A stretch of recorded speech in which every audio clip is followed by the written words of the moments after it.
अस्सलाम वालेकुम, welcome to binary classroom. और आज की इस क्लास में हम लोग टॉपिक पढ़ने वाले हैं statistical modelling, chapter number 5, data analytics. So basically इस क्वेश्चन में हम लोग पढ़ने वाले हैं वो तमाम स्टेप्स जिन स्टेप्स को फॉलो करते हुए एक मॉडल बनाया जाता है। मॉडल समझते हैं, देखें डेटा एनालिटिक्स या जो आर्टिफिशियल इंटेलिजेंस होती है, इन चीज़ों को ट्रेन करने के लिए हमें एक मॉडल चाहिए होता है। उस मॉडल को हम लोग सिखाते हैं मुख्तलिफ एल्गोरिथम्स का इस्तेमाल करके, और जब एल्गोरिथम सीख जाता है तो फिर उसको अनसीन डेटा दिया जाता है और उस डेटा के ऊपर वो अपनी प्रिडिक्शन देता है। जिस तरह से आप लोग ये जो चैट जीपीटी वगैरह सारा कुछ इस्तेमाल करते हैं, इस चैट जीपीटी के पीछे भी जो एल्गोरिथम्स होते हैं या और भी जो भी एआई है, इन तमाम के पीछे कोई ना कोई एल्गोरिथम्स होते हैं। इन एल्गोरिथम्स को भी पहले सिखाया जाता है उस डाटा के ऊपर जो पहले से दुनिया में मौजूद होता है। फिर आप उस डाटा की बुनियाद पर कोई भी इनसे नया सवाल करते हैं तो ये अपने प्रीवियस डाटा का इस्तेमाल करते हुए आपको एक यूनिक आंसर देते हैं। So what is statistical model? Describe the steps involved in building a basic statistical model.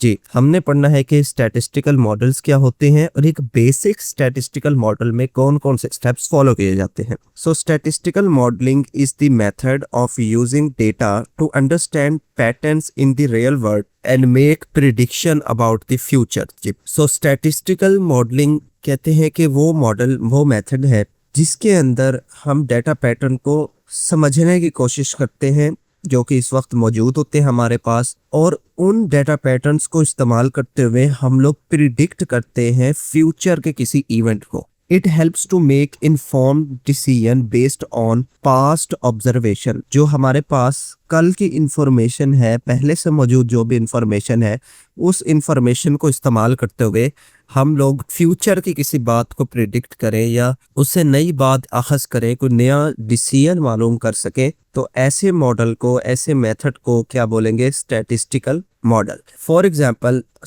statistical modeling can be used to estimate how much money will be spent on groceries next month. जी, सबसे आसान example इसने दिए कि जिस तरह से इस month आपकी ग्रोसरी का जितना भी एक्सपेंस हुआ होगा फुल मंथ में, तो आप इस मंथ के अखराजात को बेस बनाते हुए एक प्रिडिक्शन कर पाएंगे कि नेक्स्ट मंथ में लगभग हमारा इतना ही एक्सपेंस जो है वो लगेगा ग्रोसरीज के ऊपर।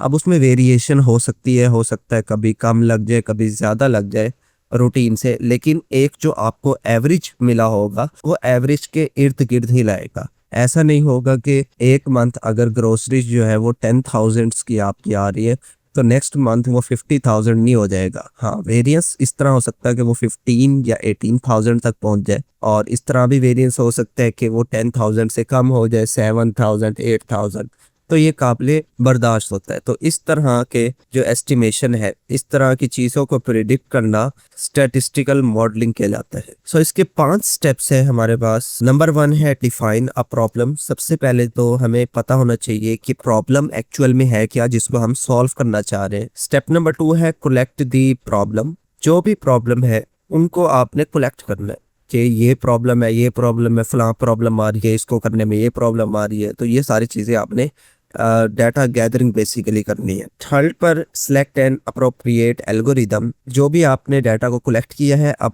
आपने उस पर एल्गोरिदम्स अप्लाई करना होता है, क्योंकि हर डाटा एनालिटिक्स एआई मॉडलिंग के पीछे कोई ना कोई एल्गोरिदम चल रहा होता है। फोर्थ नंबर पे है ट्रेन द मॉडल। एल्गोरिदम्स के बाद नेक्स्ट स्टेप होता है कि हमने उस एल्गोरिदम की बेस के ऊपर एक मॉडल को ट्रेन करना हो। उस मॉडल का ही आगे काम होता है कि जो फ्यूचर की प्रिडिक्शन है वो हमें जनरेट करके देता है। फिफ्थ नंबर पे एवेलुएट द मॉडल परफॉर्मेंस। आप जब मॉडल को ट्रेन कर रहे होते हैं तो आप उसको पहले से कुछ सवालात देते हैं, उस सवालात के जवाबात आपको पहले से पता होते हैं, तो आप चेक करते हैं कि मॉडल सही से आपको आंसर कर रहा है या नहीं कर रहा है। एक किस्म का टेस्ट लिया जाता है उसका। अगर वो टेस्ट में कामयाब होता है, हर टेस्ट केस उसका अच्छा परफॉर्म होता है, तब उसको फिर अनसीन क्वेश्चंस दिए जाते हैं। उसके अगेंस्ट देखा जाता है कि उसका क्या क्रिटिकल एनालिसिस है। तो जो भी उसका क्रिटिकल एनालिसिस होता है उसकी बुनियाद पर मॉडल की परफॉर्मेंस जज की जाती है कि आया कि इसकी एक्यूरेसी कितनी है, अनसीन क्वेश्चन में कितने % ये एक्यूरेट रिजल्ट देता है और कितने % ये बैड रिजल्ट देता है। So one by one in steps को एग्जाम्पल के साथ पढ़ने की कोशिश करते हैं। So पहला step, define the problem. So the first and most critical step is to clearly understand and define the problem. हमने जो भी प्रॉब्लम सॉल्व करनी है, सबसे पहले तो हमें पता होना चाहिए कि आया कि वो प्रॉब्लम है क्या जिसको हम सॉल्व करना चाह रहे हैं। ऐसा नहीं होना चाहिए कि हम सोच क्या रहे हैं और कर क्या रहे हैं। ठीक है, हमारी सोच और हमारे काम करने में जमीन आसमान का फर्क हो, ऐसा नहीं होना चाहिए। हमें लाजमन पता होना चाहिए कि आखिर प्रॉब्लम है क्या और हम सॉल्व क्या करने लगे। Suppose the objective is to predict monthly grocery expense. इतने फर्ज करें कि हमारे पास जो टारगेट है वो ये है कि हम अपने पूरे महीने का ग्रोसरी का एक बजट, जो ग्रोसरी का एक्सपेंस है, वो प्रिडिक्ट करना चाहते हैं कि आइंदा महीनों में भी हमारा कितना पर मंथ ग्रोसरी पर एक्सपेंस आ सकता है। So it needs to identify the factors that influence those expense. तो किसी भी ग्रोसरी एक्सपेंस को प्रिडिक्ट करने के लिए कौन कौन से फैक्टर्स हो सकते हैं जो इस पे इफेक्ट करेंगे। सबसे पहले फैमिली साइज इफेक्ट करेगा कि अगर कोई फैमिली साइज में ज्यादा है तो इट मीन्स उसका ग्रोसरी एक्सपेंस भी उसी तरीके से ज्यादा होगा। किसी फैमिली में कम अफराद है तो उसका ग्रोसरी एक्सपेंस भी कम होगा। सिमिलरली लोकेशन, पास लोकेशन ऐसी होती है जहाँ पर महंगी चीजें मिलती है, पास लोकेशन ऐसी होती हैं जहाँ पर कंपैरेटिवली सस्ती चीजें मिलती हैं, तो लोकेशन भी हमारे ग्रोसरी एक्सपेंस पर इफेक्ट करेंगी। इसी तरह इनकम, एक लो इनकम वाले के ग्रोसरी एक्सपेंस भी कम होगा, एक हाई इनकम वाले का ग्रोसरी एक्सपेंस भी ज्यादा होगा। तो ये जो फैक्टर है ये हमारे माइंड में जब तक नहीं होंगे तब तक हम अपनी प्रॉब्लम को सही से डिफाइन नहीं कर पाएंगे कि हमने ये जो ग्रोसरी एक्सपेंस निकालना है ये हम मालूम कैसे करेंगे। तो जो 3 फैक्टर इसने बताए, फैमिली के साइज को देखा जाएगा, लोकेशन देखा जाएगा कि जहाँ से ग्रोसरी की जा रही है, और इनकम देखे जा रही है। ठीक है ना।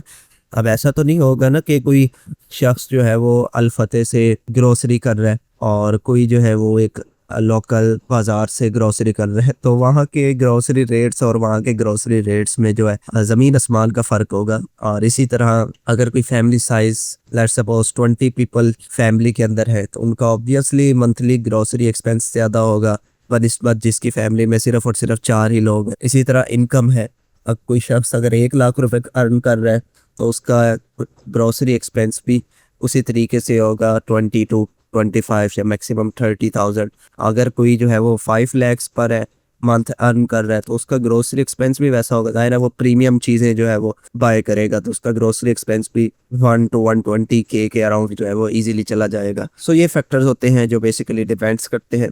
सेकंड स्टेप है collect the relevant data. So model को बनाने के लिए हमें हमारी प्रॉब्लम के रिलेटेड डेटा भी चाहिए होगा। जाहिर है उसी डेटा पे हम एल्गोरिदम्स अप्लाई करेंगे और मॉडल को ट्रेन करेंगे। So the next step is to gather the necessary data after the problem is defined. First step number 1 के कंप्लीट होने के बाद जब हमें पता चल जाएगा कि हमारी एक्चुअल में प्रॉब्लम क्या है, हमारी प्रॉब्लम डिफाइन हो चुकी होगी, उसके बाद हम लोगों ने डाटा को गैदर करना है, यानी कि अपनी प्रॉब्लम स्टेटमेंट के लिहाज से डाटा इकट्ठा करना है। So in the grocery expense example, जो अभी हमने ग्रोसरी एक्सपेंस एग्जाम्पल पढ़ी, it involve collecting the data on the past spendings. तो इसके अंदर किन चीज़ों से हम लोग डाटा कलेक्ट करेंगे? अपनी पास्ट स्पेंडिंग्स के अंदर, यानी कि पिछले महीनों में हमने क्या अखराजात किए उसका एक रफली आइडिया लगाएंगे। इसी तरीके से फैमिली साइज हम लोगों ने पढ़ चुके, फैमिली साइज, इनकम लेवल और मज़ीद जो भी रेलिवेंट फैक्ट्स होंगे उन तमाम को हम लोग कंसीडर करेंगे। कॉस्ट वगैरह के, हमारे इलाके में क्या कॉस्ट है, किसी और इलाके में क्या कॉस्ट है, तो हम जिस इलाके में रह रहे हैं उसमें जो भी कॉस्ट होगी उस लिहाज से बजट को, एक्सपेंस को मैनेज किया जाएगा। तो इस तरीके का जो भी हमारे पास डेटा गैदरिंग प्रोसेस होगा वो हम स्टेप 2 में परफॉर्म करेंगे। थर्ड नंबर पर select an appropriate algorithm. A suitable algorithm needs to be selected to build a model बनाने के लिए ज़रूरी है कि एक अच्छा एल्गोरिदम, एक सूटेबल एल्गोरिदम हमारे डाटा के लिहाज से हम लोग सिलेक्ट करें। Algorithms are the mathematical methods that detect patterns and relationship in data. Data में पैटर्न्स या रिलेशनशिप फाइंड करने के लिए एक मैथमेटिकल मेथड होता है जिसको एल्गोरिदम्स बोलते हैं। और कंप्यूटर साइंस में हर चीज़ के पीछे कुछ ना कुछ एल्गोरिथम्स और होता है जो उस टास्क को परफॉर्म करता है। For example choose algorithm like linear regression and logistic regressions. ये 2 सबसे इंपॉर्टेंट एल्गोरिथम्स है डाटा साइंस की फील्ड में। जब भी हम लोगों ने डाटा के ऊपर कोई न्यूमेरिकल प्रिडिक्शन करनी होती है तो हम लोग लीनियर रिग्रेशन को यूज़ करते हैं, और जब भी हम लोगों ने डाटा को क्लासेस में डिवाइड करना होता है, यानी कि क्लासीफाई करना होता है डाटा को मुख्तलिफ कैटेगरी के लिहाज से, तब हम लोग लॉजिस्टिक रिग्रेशन इस्तेमाल करते हैं। So the linear regression is use to predict numerical outcome while the logistic regression is use to classify outcome into category such as yes और नो। लीनियर रिग्रेशन के अंदर न्यूमेरिकल वैल्यू होगी, यानी कि हमारी एग्जांपल में जो हम लोग एक्सपेंस की बात कर रहे हैं तो उसके अंदर लीनियर रिग्रेशन में उसने बोला कि न्यूमेरिकल कैटेगरी होगी, यानी कि नंबर्स की बेस के ऊपर हम जब चीज़ों को प्रिडिक्ट करना चाहे परसेंटेज वगैरह में, तब हम लीनियर रिग्रेशन वाला एल्गोरिदम इस्तेमाल करते हैं। कैटेगरी के लिहाज से ए बी सी इस तरह से, या यस और नो दो कैटेगरीज हैं, इन इस तरह की कैटेगरीज के लिहाज से जब हम डाटा को डिवाइड करना चाहें तो लॉजिस्टिक रिग्रेशन इस्तेमाल होती है। फोर्थ नंबर पर है एल्गोरिदम इस्तेमाल करने के बाद ट्रेन दी मॉडल। मॉडल को ट्रेन करना है। So this step is use to apply the selected algorithm to the training data. हमारे पास डेटा कलेक्ट हुआ, डेटा कलेक्ट होने के बाद हमने एल्गोरिदम भी सिलेक्ट कर लिया। अब उस एल्गोरिदम का इस्तेमाल करते हुए अपने मॉडल को ट्रेन करना है, ताकि जब फ्यूचर की प्रिडिक्शन के लिए हम उसको बोलें तो इजीली हमारे प्रीवियस डाटा की बुनियाद पर हमारे फ्यूचर के डेटा को भी प्रिडिक्ट कर सके। So it allow the model to learn the underlying pattern and relationship. तो पिछले डाटा के जो भी रिलेशनशिप्स होंगे, जो भी पैटर्न्स होंगे, जो भी उसकी चीज़ें मिली होंगी, उन चीज़ों को मद्देनज़र रखते हुए नया रिज़ल्ट अखज़ करना ये मॉडल का काम होगा। तो इसके लिए उसको ट्रेन करना पड़ेगा, उसको सारी चीज़ें पढ़ानी पड़ेगी, सिखानी पड़ेंगी। जिस तरह छोटे बच्चे को ABC पढ़ाई जाती है, सिखाई जाती है, और फिर लेवल बढ़ा कर उसको डिफ़िकल्टी लेवल जो है उसका हाई किया जाता है, और फिर कहीं जाके उसको ओपन एंडेड जो चीज़ें हैं दुनिया की, वो सारी चीज़ें समझ आना शुरू होती है। तो सेम मॉडल के साथ भी ऐसा होता है, इसको भी ट्रेन किया जाता है, पहले बेसिक चीज़ों के साथ, फिर लेवल अप किया जाता है, और फिर जाके उसको अनसीन सिचुएशन दी जाती है। फिर वो इस काबिल होता है कि उस अनसीन सिचुएशन के ऊपर अपनी कोई क्रिटिकल एनालिसिस करके आपको कोई ना कोई राय प्रोवाइड करे। फॉर एग्जांपल, हाउ इनकम और family size effect the grocery expense, कि किस तरह से फैमिली साइज या इनकम के बढ़ने या कम होने से ग्रोसरी एक्सपेंस बढ़ेगा या कम होगा। इन फैक्टर्स को मॉडल कैसे प्रिडिक्ट करेगा, उसके लिए उसको ट्रेनिंग की जरूरत पड़ेगी। ऐसे उसको पता ही नहीं चलेगा बगैर ट्रेनिंग के कि फैमिली साइज बढ़ने से एक्सपेंस बढ़ता है या कम होता है। सही है। लास्ट एंड फिफ्थ स्टेप जो कि है एवेल्युएशन का। ट्रेनिंग के दौरान उसके मुख्तलिफ टेस्ट होंगे, टेस्ट केसेस पास होंगे या फेल होंगे, उसकी बुनियाद पर मॉडल की परफॉर्मेंस इवेल्युएट की जाती है। जिस तरीके से क्लास में बच्चे को पढ़ाया जाता है, पढ़ाने के बाद उसका एक फाइनल एग्ज़ाम लिया जाता है, उस एग्ज़ाम की बुनियाद पर यह प्रिडिक्ट किया जाता है कि बच्चे की परफॉर्मेंस कैसी थी। अगर वो कम होती है तो उसको मज़ीद मेहनत करना होती है, अगर सेटिस्फाई होते हैं तो फिर वो ईजिली नेक्स्ट स्टेप के लिए बढ़ सकता है। सेम इसी तरीके से मॉडल को भी जब ट्रेन किया जाता है तो उसके मुख्तलिफ टेस्ट होते हैं, उन टेस्ट केसेस से उसको गुजरना होता है, और उसके बाद उसकी परफॉर्मेंस डिटेक्ट होती है, फिर जाके उसको अनसीन डेटा दिया जाता है। ऐसे उसको अनसीन डेटा नहीं दिया जाता, नहीं तो उसने कोई ना कोई उसमें गलती ही करनी है। So finally the model is tested using a new and unseen data to evaluate its accuracy and reliability. Testing के दौरान जब हमारे पास ऑलरेडी सीन डेटा के टेस्ट केसेस पास हो जाते हैं तो हम उसको एक नया और अनसीन डेटा देते हैं जो उसने पहले कभी नहीं देखा होता। जिस तरह से एक बच्चे को भी पहले तो सिर्फ उन्हीं क्वेश्चंस की प्रैक्टिस करवाई जाती है जो उसके नोट्स में या बुक्स में होते हैं, और एक लेवल उसके पास ऐसा भी आता है जब उसको कॉन्सेप्चुअल क्वेश्चंस देकर टेस्ट किया जाता है कि उसका टॉपिक आया कि उसको कितनी समझ में आया है। तो उससे टीचर को